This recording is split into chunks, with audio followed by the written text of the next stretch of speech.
Umagang kay ganda po mga kaibigan, mga kababayan.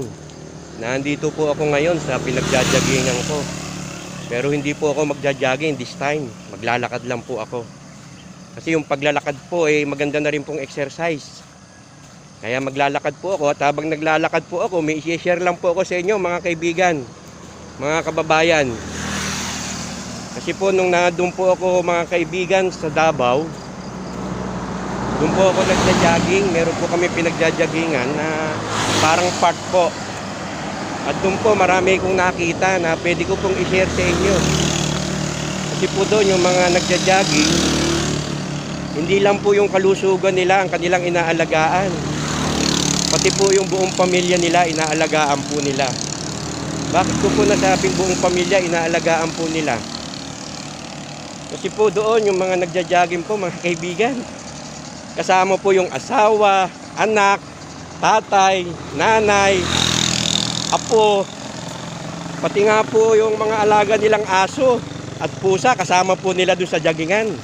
Ang ibig ko po sabihin mga kababayan, mga kaibigan, nagkakaroon sila ng bonding ng pamilya nila. Tumitibay po yung samahan ng kanilang pamilya at ang sasaya po nila mga kaibigan. Nakakatuwa po silang tingnan mga kaibigan, mga kababayan. Kaya minsan po nakakaramdam po ako ng lungkot. Pero masaya po ako para sa kanila. Kaya nga po pag nakakaramdam po ako ng lungkot, dinadaan ko lang po sa takbo mga kaibigan. Pinipilit ko pong pagpawisan ako. Binibilisan ko na lang po yung takbo mga kaibigan. Hanggang mamalayan ko na lang mga kaibigan. Hindi lang buong katawan ko ang may pawis. Pati ang gilid ng aking mga mata ay puno ng pawis dahil pumapatak po yung luha ko. Siguro po dahil naaalala ko rin yung aking mga mahal sa buhay. Malayo po ako sa kanila. Kaya nakakaingit po doon mga kaibigan. Kapag nag-jogging po doon, nakakaingit yung kanilang pamilya pero nakakatuwa po. At masaya po ako para sa kanila. Kaya kung maisipan nyo po mga kaibigan na mag-jogging, maglakad, ayain nyo po yung asawa ninyo, yung mga anak ninyo, yung apo ninyo, para mabuo din po at maging matibay yung inyong samahan. Wala naman po sigurong masama ron. Kung meron man po kayong mga anak na medyo malayo, wala na po tayong magagawa ron mga kaibigan. Pero kung nandyan lang sa inyong bahay, ayain nyo po mga kaibigan. Kasi napakasarap po na habang nagja-jogging sila, naglalakad sila, nagkukwentuhan sila, nagiging masaya po yung samahan ng pamilya, nagiging matibay po. Ang ibig ko pong sabihin mga kaibigan, mga kababayan, hindi lang yung kalusugan nila ang kanilang inaalagaan, pati po yung kanilang pagsasamahan ng buong pamilya po nila. Kaya ang maya-advise ko lang po, kung magja-jogging man po kayo, isama nyo po yung asawa ninyo, anak ninyo, apo ninyo, kahit po sino, pwede nyo pong isama. Kasi parang banding na po yun ng pamilya. Para maging masaya po tayo lahat sa ating buhay. Maiksi lang po ang buhay ng tao. Kaya kung may pagkakataon po tayo maging masaya, gawin po natin. Yun po ang pinakamasarap sa buhay ng tao, ang maging masaya. Lalong-lalo na po kung kasama natin ang buo nating pamilya, mga kaibigan, mga kababayan.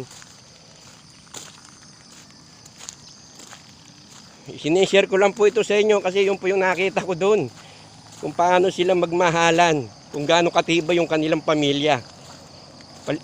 Kaya kung sa lugar po ninyo, merong part na pwedeng pagjagingan, pwedeng magbanding-banding pamilya, isama nyo po yung pamilya ninyo mga kaibigan.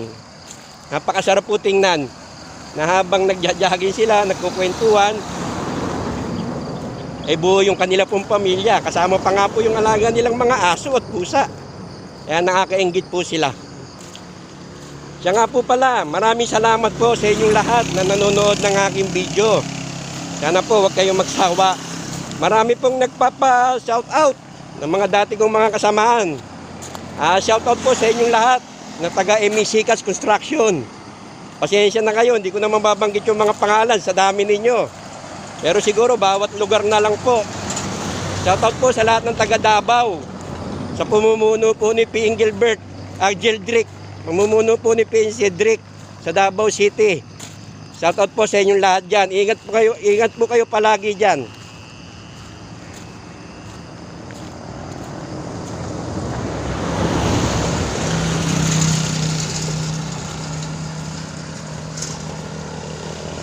Shoutout din po sa mga kasamahan ko sa UP Faculty.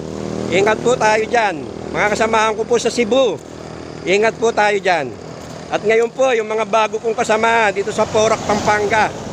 Shoutout po sa inyong lahat. Maraming salamat po sa pagla-like po ninyo, pag-share, at pag-subscribe sa aking YouTube channel.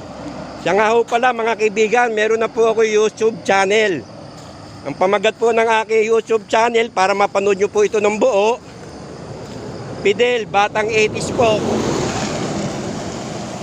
Sana po panoorin ninyo, mag-like po kayo at mag-subscribe. At i-share nyo na rin po para marami po makapanood. Maraming salamat po sa inyong lahat. Lagi po tayo mag-iingat sa araw-araw nating mga gawain. Lalo na po sa ating trabaho. Kaya mga kababayan, maraming salamat po sa inyong lahat. God bless po. Bye-bye po.